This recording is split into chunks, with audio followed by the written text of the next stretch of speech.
You've been in this community for a long time, and when you see something like this, what does that make you feel? Yeah. Well, man, my heart has been really heavy, grieved. I've been in Tampa now for over 2 decades, and I've never seen, any kinds of acts of looting or things like this before, and especially on the same exact street that my church is located. And we do a lot of work here in the community, and we partner even with a lot of these businesses. And so our neighborhood and this area has been making a lot of progress in the last few years, and this definitely is a challenging moment. Is it a step back? I think temporarily, yeah, let's be real. When you see stuff like this, it is temporarily a step back, but I think that it could be a catalyst to, maybe we stepped back 2 steps, but this may be a catalyst for us to jump forward 4 steps and really begin to address some of the systemic things. Like, we're doing that, but maybe not at the rate that we could or should. And so I think this is going to help speed some of that stuff up. We really want to redevelop this area. It's called Uptown now. It's an innovation district. I have the honor to sit on the advisory board. I'm the vice chair specifically over community engagement. So I have a real heart for this area, have a lot of relationships here, but there's a lot of work to be done. You mentioned your church, Crossover Church. It's like a mile from here, not even a mile from here. Yeah. And your church is a lot of mixed race people. You've got a lot of white people, you got a lot of black people. Tell me, describe your church. What does it look like on a Sunday morning when you walk in the doors? Yeah, Crossover Church is multi-ethnic, multi-generational, multi-class. And specifically that last one, I think, is one that can be the most challenging, and you don't see that in many churches. And we have a lot of people from right here in the neighborhood, 33612, but then we have people that drive from other parts of the city, from the suburbs. I mean, we even have people that come to our church from Kissimmee and, Newport Richey and Bradenton and Lakeland, and from like all over the place, because it's such a unique experience. Do you feel accepted by the African American community because of your work here? Absolutely. Yeah, a lot of our staff is super diverse. I grew up in Philly in a diverse environment, and so for me, that's hip hop generation, that's second nature. I wouldn't want to have it any other way. So our church has always organically been diverse, but as we grew, we become very intentional with some elements of that as well, to give everybody a voice. The topic of allyship came up this morning. What's it mean to be an ally? How can you become an ally? When you hear the word ally, what does that mean to you? Yeah, to me, the word ally, it means that I'm gonna fight for you. I'm gonna stand up for you. I'm gonna have your back. I'm gonna use whatever connections or resources or platform I have to also help you and bring you along in that journey as well. Just like Jesus said, love your neighbors, you love yourself. That's what an ally is. More than a friend. Yeah. How would you differentiate the two? So I'd say a friend might be somebody that you have a relationship with. An ally would be maybe somebody that you actually work with, and you're engaged in doing something, whether that's work in the community or a business relationship, or it's somebody that you're helping their cause move forward. Yeah. Do you feel like now more than ever, the African American community needs allies? Absolutely. Yeah. Absolutely. I mean, there's been systemic injustice that's gone on, for hundreds of years in our country. And have we made progress? Yes, but obviously all the things that we've seen on the news over the last few weeks, and people have experienced this in their real lives, we got a long ways to go, and it's not okay. And it's long overdue that everybody in this country, specifically African Americans, black people, black lives do matter. And so I know there might be some people out there that they can quickly respond with the typical all lives matter. Like, we get that. All lives matter. We're all made in the image of God, the Imago Dei. But people that are African American and black and darker skinned, they haven't been valued the same way that many lighter skinned people have been. So that's what the whole, comment, that's what the whole hashtag is about. And so, Jesus went after the one, and left the 99.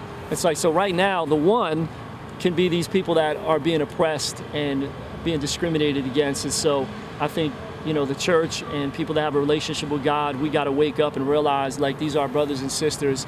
They're our allies, and we got to help.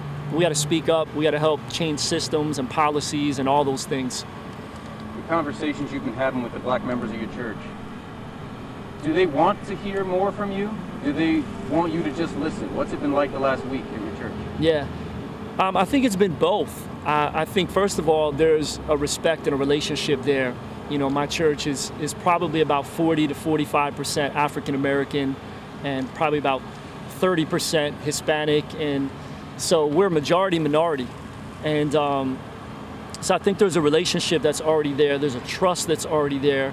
So they want to hear some of the things I have to say, and they're happy and excited that someone that's not African American is speaking up and using my voice and my platform as well.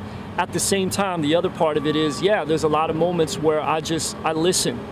You know, I don't have some of the same experiences that they've had. You know, in my life, I've experienced some discrimination at some different moments. You know, I've been profiled that I'm Hispanic or I'm Middle Eastern. You know, when I travel and stuff, I've went through some of those things. But I know that some of the things I've went through pales in comparison to some of the stuff that they've went through. And so, you know, you just got to learn to, at moments, sit back and listen. And so one big thing that we've been talking about at our church is listening and lamenting. And in our culture, we're not always very good at lamenting. And we see that's kind of an ancient biblical practice where if somebody was going through something, a friend or an ally, if they, you know, someone died or they went through something or a sickness or what, their allies would come and lament with them. And literally, that might just be them sitting there with them and being present, listening, praying, crying, hand on the shoulder. And in our fast-paced culture, we're not very good at lamenting and slowing down. And I think this is definitely a moment we got to lament. Well, Romans chapter 12, weep with those who weep. Is it not enough, in your opinion, to say, I'm thinking about you, I'm praying for you even? Yeah. Is that not even enough sometimes? Action has to come with it? Absolutely. So I'd say the order kind of is, first of all, yeah, you gotta pray and listen. You know, second of all, we got to speak up, use our platform, use our privilege, use our position, whatever that looks like for you. We all have somewhat of a platform and influence, right? And then, but that's not enough. So it can't just be, I'll pray for you and I'll put the hashtag up and put a post up. Like, that's good. But then the third part is action. Like what can we really do to bring lasting change and attack some of the systems where there is inequality, whether that's with policing or whether that's with education or healthcare or business or entrepreneurship or financial literacy. There's so many communities of color that are so far behind other communities, white communities. And so, you know, we got to lift up our brothers and sisters and we got to give the opportunities. And that's really what we're trying to do here in this neighborhood in Uptown. This is not meant to be a disrespectful question. It's meant to be an elementary question. Yeah. And maybe there's not a simple elementary answer, but it's a simple question. Why do Black Lives Matter? Yeah, I'd simply go back to, you know, Genesis 1:27. We're all made in the image of God. So everybody matters. Yes, we know that. But Black lives have not been treated the same way that white lives have been treated. And so that's injustice. That makes God's heart break. And for me, someone that's a faith leader, I want my heart to break for the things that God's heart breaks for. And these are my friends, these are my family, these are my allies, these are my brothers and sisters. And like, I want to step up and do whatever I can. So they're valued, they know that their worth is just as much as mine or anybody else. So if you're someone in the community, we'll say a white man in the community, and you are a friend, you're there for somebody, you are a friend, but you're not yet an ally to someone in the Black community or any community. Yeah. What action should they take to become an ally as you've done?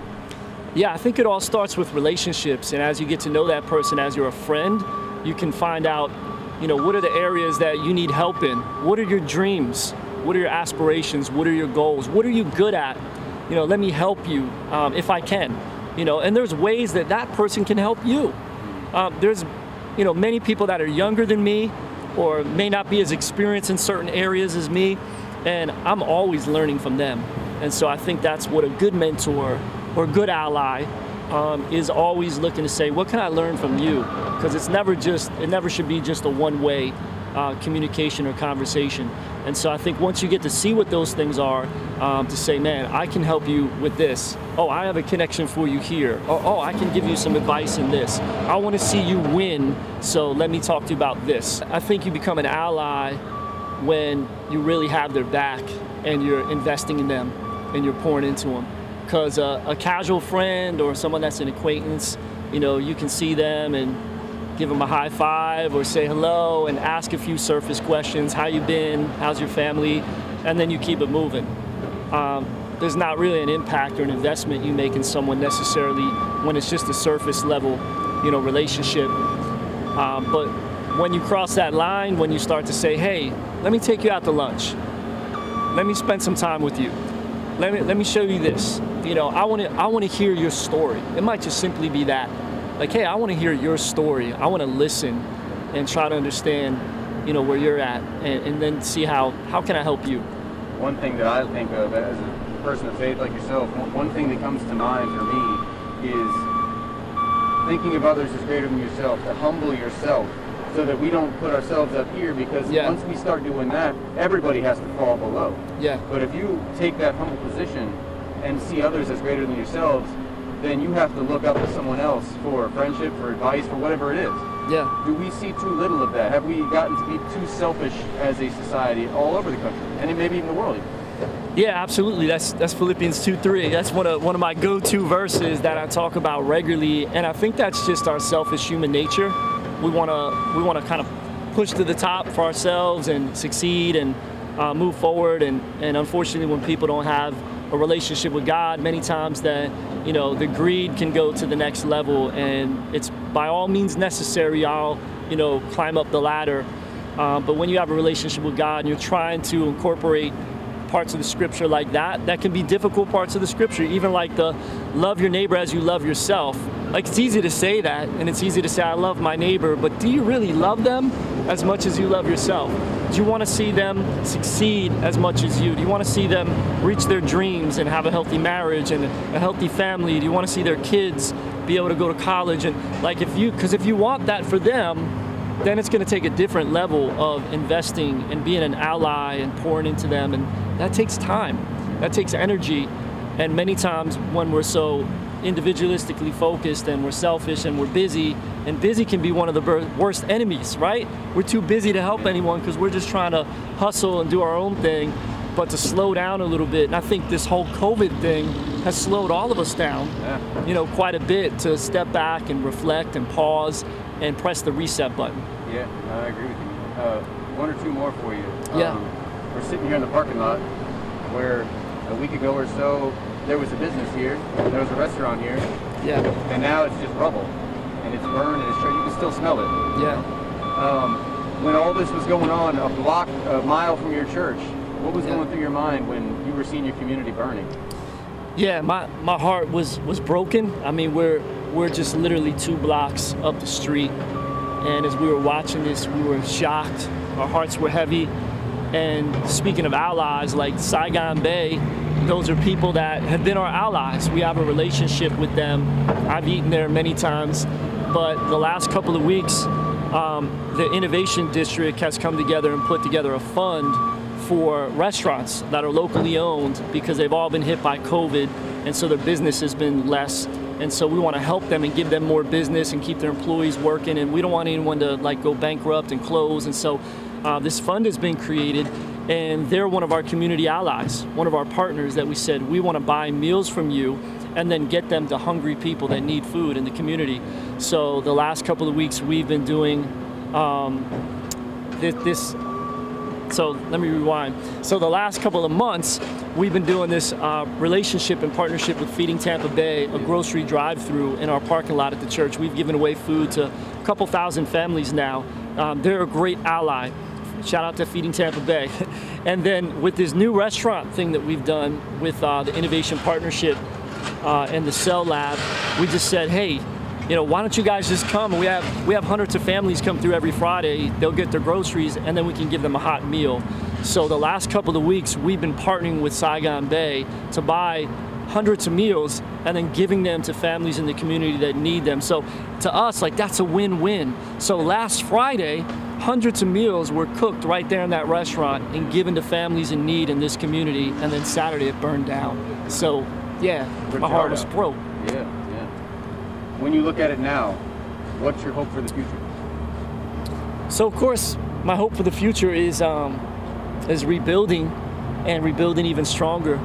And I think this has been a wake-up call for our community that there's a lot of need here, and we got to begin to address it in new ways, and really become allies with more people in this community that are hurting, that need opportunities, that need even economic justice. A lot of people are just frustrated, and then I think on top of that, it's just the COVID thing has just magnified the problems that were already there. And so I think it was almost like this perfect storm that just took place, and we see it happening in cities all over the country right now. Yeah. Another verse that keeps coming to mind for me is, be slow to speak, be quick to listen, slow to become angry. I didn't get the order right, but you know what I mean? Yeah, no, I got you, man.